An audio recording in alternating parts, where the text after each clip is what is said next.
guys, Sally here. I'm the drone girl. I am here with Fiona Lake. She is my favorite Australian, and we've been talking about US drones. If you've been following my site, you've been following the news about the US government looking to ban Chinese-made drones, and in particular DJI drones. So I wanted to bring in Fiona to give the Australian perspective of what this means for the rest of the world.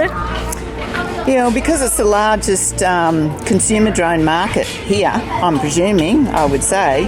Obviously, if DJI drones are banned in the US, that will have a huge impact on sales, and naturally, that's less R&D. So that'll either mean fewer drone models or a price rise, or both.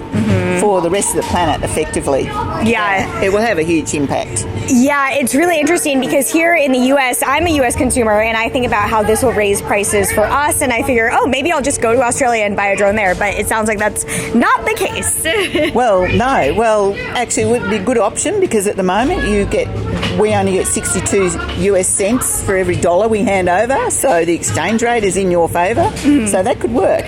So definitely we know in the US, DJI has a huge market share, and it sounds like that's the case everywhere else that you've flown around the world. Yeah, totally, because as we all know, it's a really good, reliable product, and I mean, it just works. Now, you know, it's improved so much since the Phantom 4 came out, and that was fantastic, but now they're like bomb-proof almost. Yeah, I agree. So many of my readers ask, what alternatives are there to DJI? I'll give them a few here and there, but the candid answer is, I don't have a great answer. Do you? No, there isn't. I mean, you spend a lot more money and you get a product that's not nearly as good, so why would you? And the drone industry globally desperately needs decent competition, but you don't do it by blocking, because that creates inefficiency.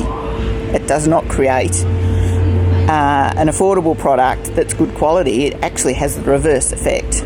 Absolutely. So what drone are you flying these days? Well, I've got a few. I've got 6. I'm meant to only what drones? 6.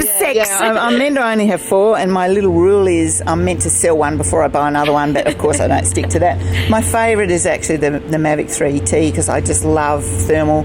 I just fly around and take thermal photos, which is a bit naughty. It's an expensive drone just for that, but I actually love to have an exhibition one day of my thermal photos. Wow, it's so much fun because it's a different way of thinking, and I've done a Cert 1 in thermography too, which is crazy because it's a week and it's very expensive, but it's really, really interesting to learn the science behind thermal imaging.